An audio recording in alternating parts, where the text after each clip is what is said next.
Joke time muna po tayo mga kababayan. Padala ni Ahmed Gorospe.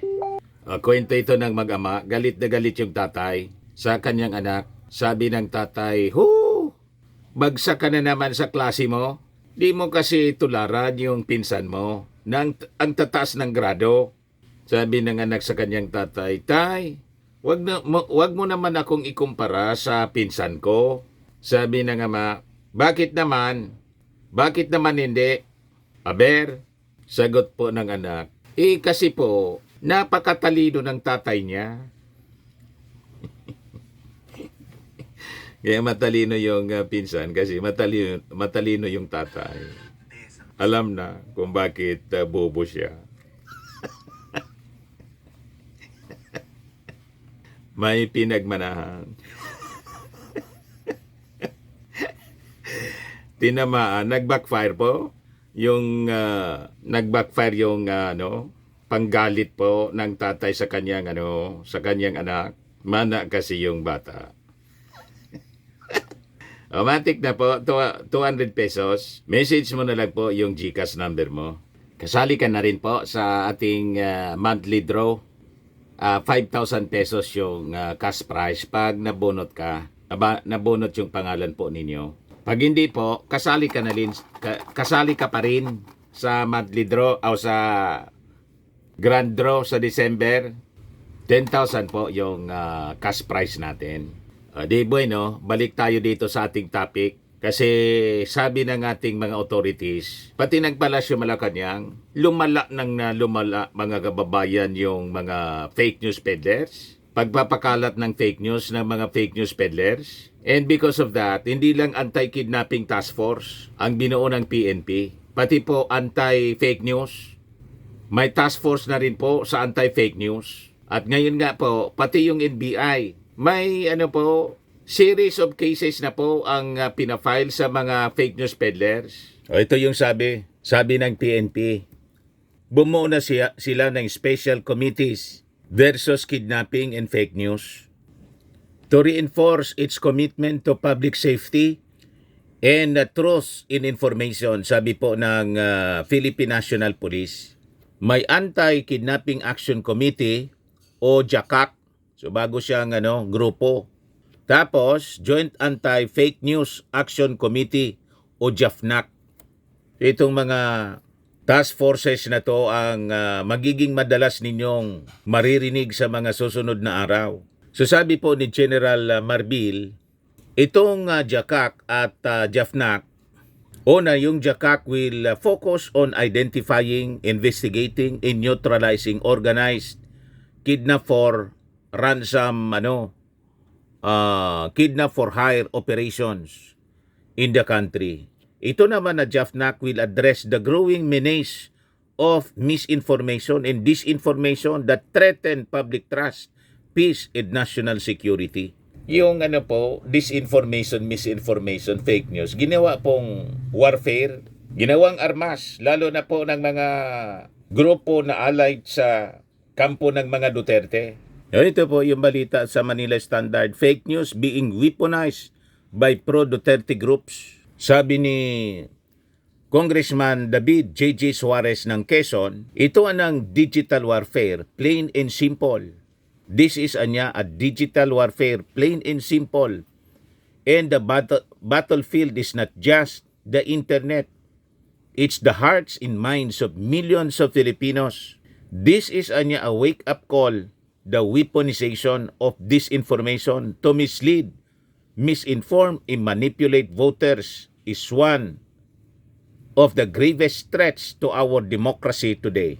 Ako tingin ko po, hindi lang po itong mga fake news peddlers na mga DDS vloggers na makikita po ninyo sa mga YouTube channels nila at sa social media accounts nila sa Facebook. Ako tingin ko, pinasok na rin po ng sindikato na nagpapakalat po ng fake news. Sindikato rin po ito, parang sindikato ng kidnapping. Pati po yung mga survey firms, tingin ko po, napasok na po, na-infiltrate. At siguradong may nagpupundo po para linlangin ang ating mga mamamayang Filipino. You can just imagine po yung latest survey kailan ba yon? Yung latest na survey ng Pulse Asia, Pulse Asia pala.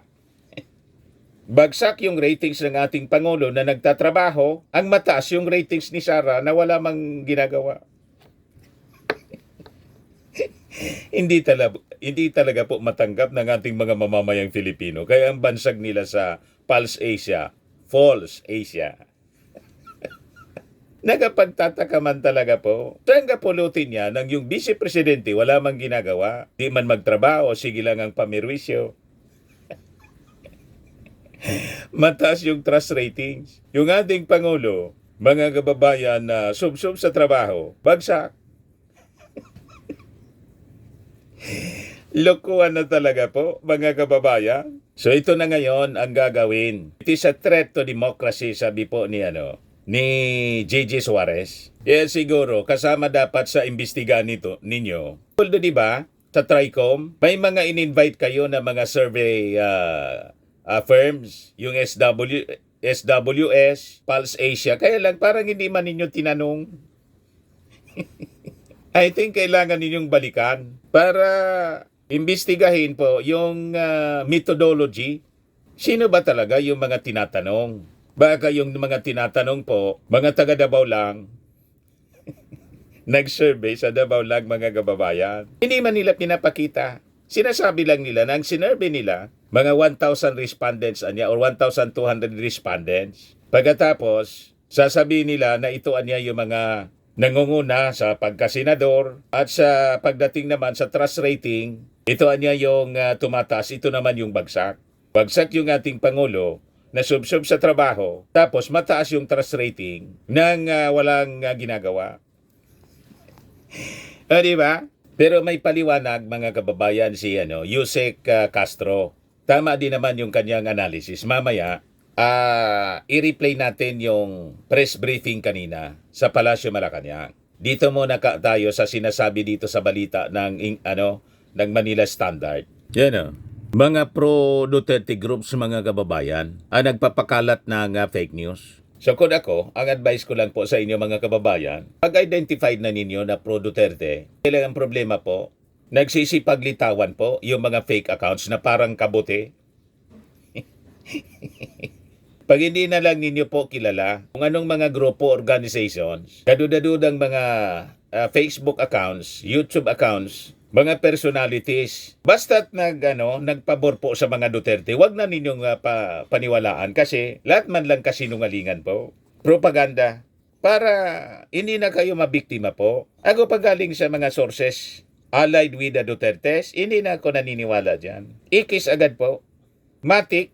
Hindi ko na po binabasa ang mga information kasi lahat man lang kasinungalingan. Unless gusto ninyong palinlang. Diba? May mga tao na ganyan, gustong palinlang, paniwalaan yung mga kasinungalingan kasi comfortable sila na maniwala sa kasinungalingan kaysa sa katotohanan. Pag kasi katotohanan ang naririnig nila, dumurugo yung kanilang tainga. Kasi nga po, truth hurts. Masakit ang katotohanan. Ganon. Kaya sabi dito sa balita, the House leader was reacting to a wire agency report alleging that authentic accounts flooded social media with praise for former President Rodrigo Duterte and are now actively shaping the online conversation about the upcoming polls. Pinagluloko po tayo. At malamang kasama doon yung mga surveys. Imagine si Bongo, tinalo na po ni Bongo si Erwin Tulfo. Number 2 na lang si Erwin Tulfo. Niwala kayo sa ganun po. Top-notch na si Bongo. Mind conditioning po ang ginagawa nila. Pinagluloko po tayo. Si Bongo, Chinese, ayaw ipatalo mga kababayan si Bongo. At least sa survey, para pagdating ng oras, magrereklamo sila pag natalo, yung mga kandidato ng PDP laban, dinayaan niya. Para gatungan po ang mga mamamayang Filipino mag-alsa, dinayaan niya ng administrasyon. Di ba? Ganun katindi ito po, nalabanan na to. This is actually a fight for survival kasi ni Sara. Kaya si Sara Duterte po, pati yung mga taga-bagong alyansa, alyansa ng bagong Pilipinas, in-endorse na po. Ako ang reading ko po sa endorsement ni Sara, pati kasi dati, hindi daw siya mag-endorse kahit nang sa PDP laban. Pagkatapos biglang in-endorse si Amy Marcos na una pinaringgan niyang mangga. Pati si Camille Villar, mga kababayan. Ngayon, si Robin Padilla, in-endorse, hindi lang mga kababayan si Amy Marcos, pati na rin si Tolentino. Ginugulo nila yung alyansa ng Bagong Pilipinas. They're invading the alyansa na sa ating reading mga kababayan, divide and conquer, para yung strategy ng China, ini-infiltrate po ang ating bansa. Malamang ang advisor si Xi Jinping. Di ba po? Yan yung strategy po ni Xi Jinping. Divide and conquer. Infiltration dito sa ating bansa. Sabi ko sa inyo, pag pro-China po na mga politiko, dapat ikis na po sa atin. Yan kung totoong mahal ninyo ang ating bansa. So yan sabi rito po sa balita. Manila Standard. Mga fake accounts flooded social media with praise for former President Rodrigo Duterte and are now actively shaping the online conversation about the upcoming election. The report, citing research from Israeli tech firm Shabra, found that about a third of the accounts posting about Duterte's arrest by the International Criminal Court were fake. Ganon katindi po. So, ang nagsasabi na po, hindi na tayo ang nagsasabi. Ang nagsasabi, isang Israeli firm, na-discover nila, research firm, Israeli tech firm, Shabra. A third of the accounts posting about Duterte's arrest by the ICC, mga peke pong accounts. It also warned that up to 45% of discussions related to the 2025 elections are being driven by inauthentic actors or peke na mga personalities or actors such as bots, mga robots, sock puppets, and paid influencers. Kung hindi bayad, mga robot po, potentially reaching tens of millions of users. Kaya po yung mga nagre-react sa sa Facebook account, pati sa YouTube account ko po, makikita ninyo po, mga trolls, mga peke, walang mga picture, profile pic, wala. Matindi kong magmumura. Ang akusasyon sa akin, bayad ni Bangag. Pati yung namin, pagpunta sa Boracay, binabas po ako, nakakobra na daw ako kay Bangag. Ganon sila katindi. Pari-parihas ang kanilang mga akusasyon. Sila hindi bayad, kami lahat bayad. Jackpatan niya si Mr. Maravillas. Ang pinapakainan niya galing sa buwis ng bayan. Pakita kayo ng resibo. Pag may nakita kayong resibo, ibalandra ninyo. Yan ang challenge natin. So sabi rito, this is a wake-up call. The weaponization of disinformation to mislead, misinform, and manipulate voters is one of the gravest threats to our democracy today, sabi po ni Congressman Suarez ng Quezon. Fake praise, fake news, fake accounts. This is how digital warfare is being waged today. And the most dangerous part is ordinary people might not even know they are being influenced. For his part, sabi naman po ni Senior Deputy Speaker Aurelio Gonzales Jr., nanawagan na siya, mga kababayan, for a nationwide effort to protect Filipino voters from digital deception, citing a report that fake social media accounts were used to defend Duterte and are now being deployed to manipulate online discourse ahead of the 2025 midterm elections. Kaya wag kayong nagpapaniwala po ngayon sa mga surveys na pataas ng pataas yung ratings po ng mga pro-Duterte candidates. Si Bongo Tapnatsen na. Matindi po. Si Sara, tumaas yung trust ratings. Habang yung ating Pangulo, mga kababayan, bagsak. Kung sino yung nagtatrabaho, bagsak yung ratings. Yung walang ginagawa, mataas yung trust ratings. Pati performance ratings. Sagang pulutin yan, mga kababayan. Sabi ko nga, paano nagka-performance ang hindi nagtatrabaho? Anong klaseng performance ang tinanong sa mga mamamayang Filipino na alam natin na hindi man nagtatrabaho yung tao? Tama pa? Yes, sabi dito, we must defend the Filipino people not just from guns and goons, but from the ghost accounts flooding their social media feeds with propaganda and deception. The Israeli-based tech firm said that the same tactics are now being used in a deliberate organized campaign to shape public perception around the midterm polls. Yan po, naitanong kay Yusek Claire Castro. Pakinggan natin yung press briefing kanina. Connected po ito sa question. Ito naman po ay sa fake accounts. Kong Dong Gonzalez and JJ Suarez expressed alarm over a report by Reuters that 1/3 of social media accounts discussing Duterte's ICC case were fake. The report claimed ghost accounts and paid influencers were part of an organized effort to defend Duterte and shape public opinion before the elections. Where does the palace stand on this report, and when will users start seeing the results of government's efforts against the surge of fake accounts?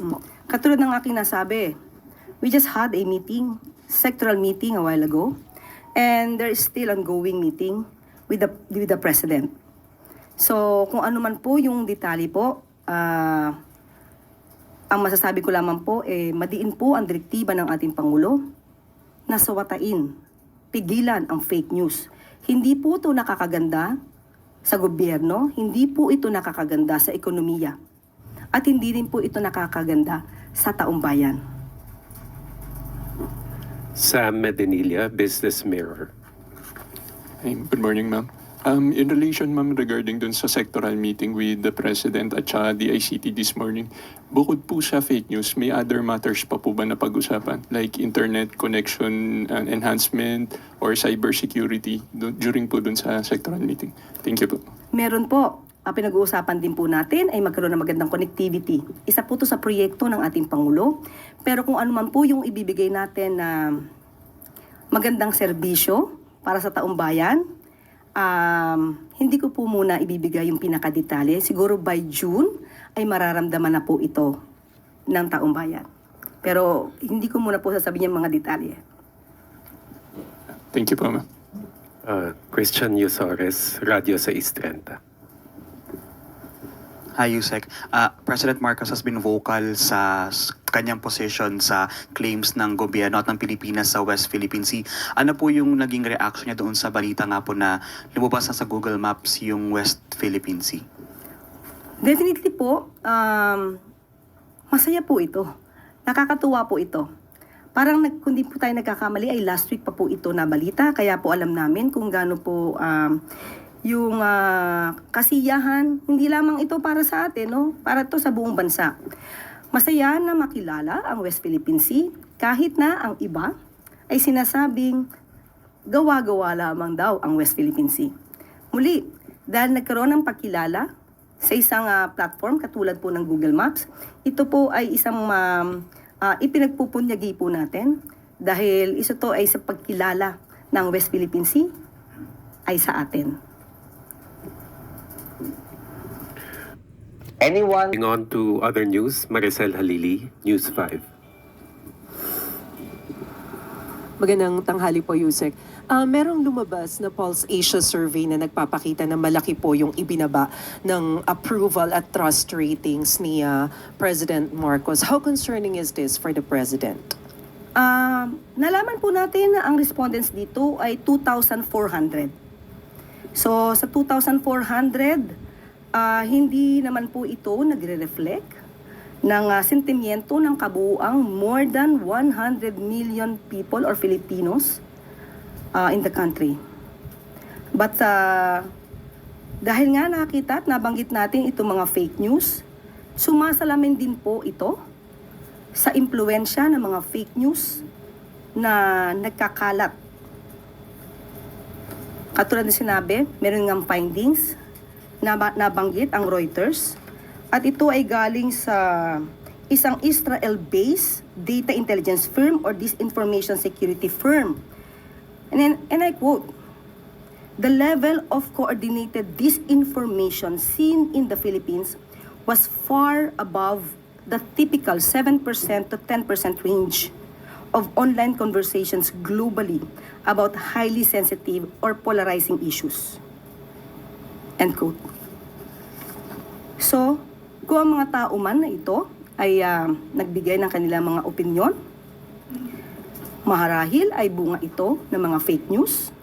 At kung ito man ay totoong nagkaroon ng pagsagot, hindi na naman po pabayaan ng gobyerno dahil dapat natin malaman ang mga respondents, saan ang mga respondents ba ito ay nakakatanggap ng totoong news o naiimpluwensyahan ng fake news. So ang mga respondents ba na ito ay hindi nakakarating ang tulong ng gobyerno? So dapat din po nating malaman ito sa parte ng administrasyon. At kung ano man po ang nagiging desisyon ng Pangulo at ng administrasyon, at ito'y magre-reflect sa isang survey na naisin pa rin po at ipapatupad pa rin po ng Pangulo kung ano ang nasa batas, kung ano ang tama, at hindi kung ano po ang sasabihin sa isang survey. Pero considering that the survey was conducted from March 23 to 29, or just a few days after the arrest of the former president, sa tingin po ba ng Malacanang gaano kalaking factor yung politika sa naging resulta ng survey, especially yung nangyari kay former president? Okay, lumalabas nga po dito na bumaba di umano ang rating, no, approval rating ng Pangulo. Pero sabi nga po natin, ito ay titignan pa rin po ng administrasyon. Hindi naman po natin, hindi papansinin kung ano ang mga sinasabi ng survey. Pero muli, 2,400 ay hindi po ito kabuuan na sentimiento ng buong Pilipinas. Magtatrabaho pa rin po ang Pangulo, katulad ng aking sinabi, kung ano ang tama, kung ano ang sa batas. Hindi dahil ito ang idinidikta ng tao na hindi naman naaayon sa batas. Ma'am, last point. During the interview of Pulse Asia President Ronald Holmes over through FM, kanina lamang po ito. Ang sabi niya, isa daw marahil sa dahilan ng pagtaas din ng disapproval rating ni PBBM ay yung pagtugon sa pangunahing problema like yung matataas na presyo ng bilihin, kakulangan sa kita o yung sahod at yung paglaban daw po sa katiwalian. Where do you think the problem lies? Una, tignan natin. Nabanggitan natin, nagpakita na po tayo dito, nakausap na rin po natin at natanong po ninyo ang mga heads po ng ibang mga departamento patungkol po dito. Halimbawa po yung walang gutom program. Kaya nga, ang tanong po natin dito, 2,400, nakakarating po kaya ang serbisyo ng gobyerno? Pangalawa po, sinasabi po natin, di ba, na walang trabaho. Yung tungkol sa sweldo. Binanggit na rin po natin ang direktiba ng Pangulo patungkol po sa pagtaas ng sweldo sa pamamagitan po ng Regional Tripartite. So, hindi po yan tinulugan ng Pangulo. Yan po ang direktiba para po tumaas ang sweldo ng ating mga kababayan. So, kung ano, saan man nanggagaling. So lumalabas yung mga tao, mga kababayan na na-interview, kung totoong may in-interview talaga, yung Pulse Asia, nalaso ng fake news. Kasi ang nagpapakalat ng fake news, mga kababayan, mga trolls, mga makina, mga robot, saan ka pulutin yan, mga kababayan? Kaya nangingibabaw yung mga fake news kaysa sa totoong mga balita. Ipagchismis pa naman po, tapos mga paninirang puri, mas na kumakalat ng mabilis kaysa sa pagpakalat ng totoo. Ganyan ang natura po ng tao. Mas interesado sila sa chismis kaysa sa totoong kwento. Pag kwinintuhan mo ng totoo, duda siya. Pero pag kwinintuhan mo ng chismis, fake news po, ang dali nilang maniwala, talaga niya.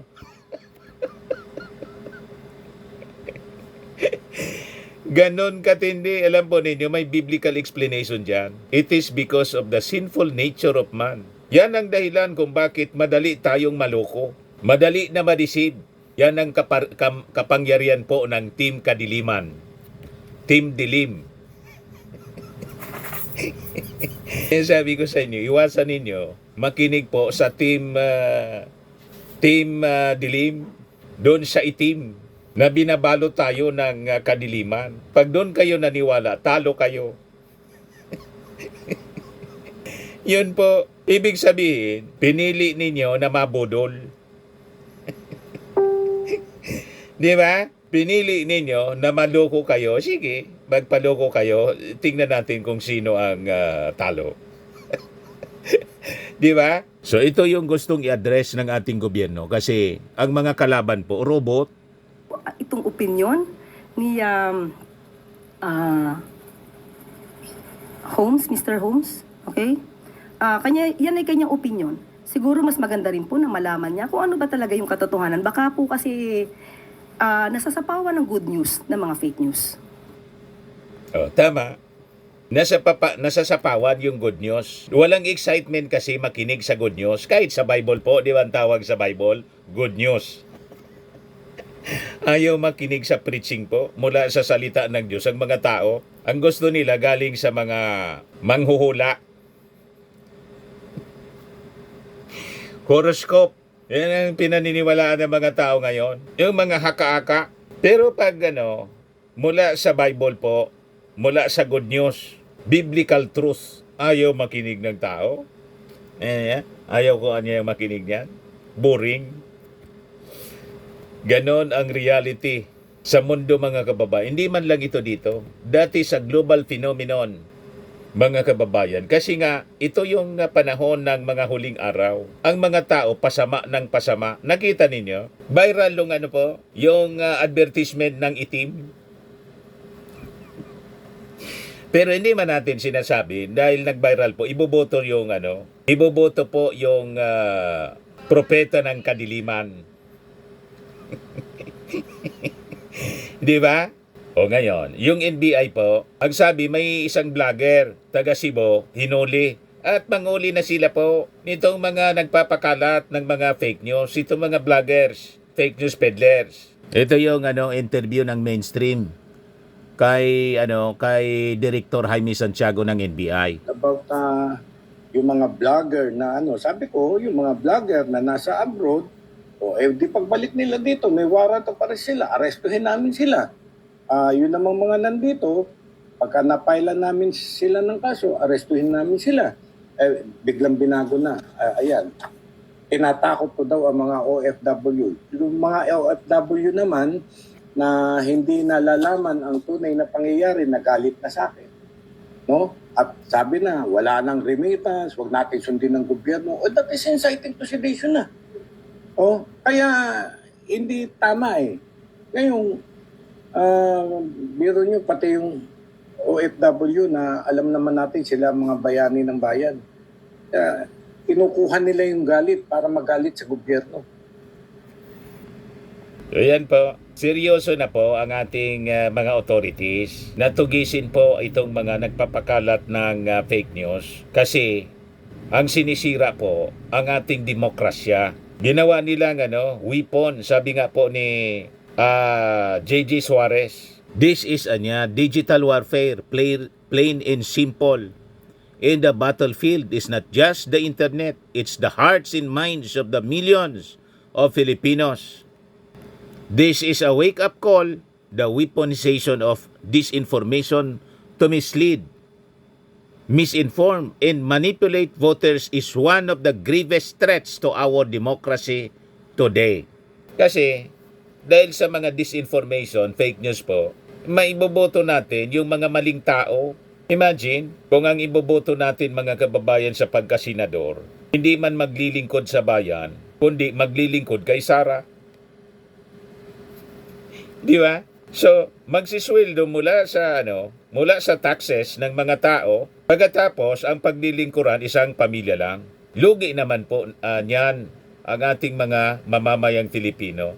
Pag ganyan po, I-abolish na lang natin ang Senado pag ganyan ang mangyayari. At ang masakla pa, hindi lang sa isang pamilya. Baka ang pinaglilingkuran, foreign power po, China. Kaya paulit-ulit natin sinasabi mga kababayan, delikado, baka mawalan tayo ng bansa kasi ang nailuklok natin sa posisyon, mga Manchurian candidates, mga politiko nang nasa likod po, foreign power. Tama po mga kababayan, kaya mag-ingat po tayo. Pag pro-China, alam na ninyo kung sino-sino yung mga pro-China candidates. Ikis ka agad, matik agad dapat ang ating desisyon. At huwag kayong nakikinig sa kanilang mga sinasabi. Uubusin nila ang ating mga kayamanan dito, resources, natural resources ng Pilipinas. Kokontrolin yan mga kababayan ng mga kalyado nilang Chinese. Na malamang sila yung nasa likod nitong mga surveys. Funded nila mga kababayan dito para yung mga kalyado nilang politiko ay siyang maupo at mag-craft ng mga policy na pabor sa kanila, hindi po sa mamamayang Filipino. Gusto ninyo ng ganon? At itong ating programa mga kababayan, atid sa inyo nitong ating mga sponsors. Fairmax Framing and Lifting Cream. Pinapay po sa mga pulses in affected area. Mainam po ito sa mga pains at paninigas ng mga kaso-kasuan. Ito sa mukha naman yung application, anti-aging, Automax po siya. Ito ay Glow 60 mga kababayan. Whitening po siya. Made in South Korea. Ito naman po, Nengxia Red Mix Fruit Drink. Gawa po siya sa goji berry. May anti-cancer properties po siya. At sa mga nagana po ng malinis and spacious fitness gym, pumunta lang po kayo sa aming Colossal Fitness Gym. May Grab ka rental din po kami. At bills payment po sa aming office. At saka sa mga mahilig po sa mga imported bags, manood po kayo sa live selling ni Madam Aileen Rosales sa kanyang Aileen Closet po. Pati mga shoes, ito yung kanya po. Ito yung kanyang page.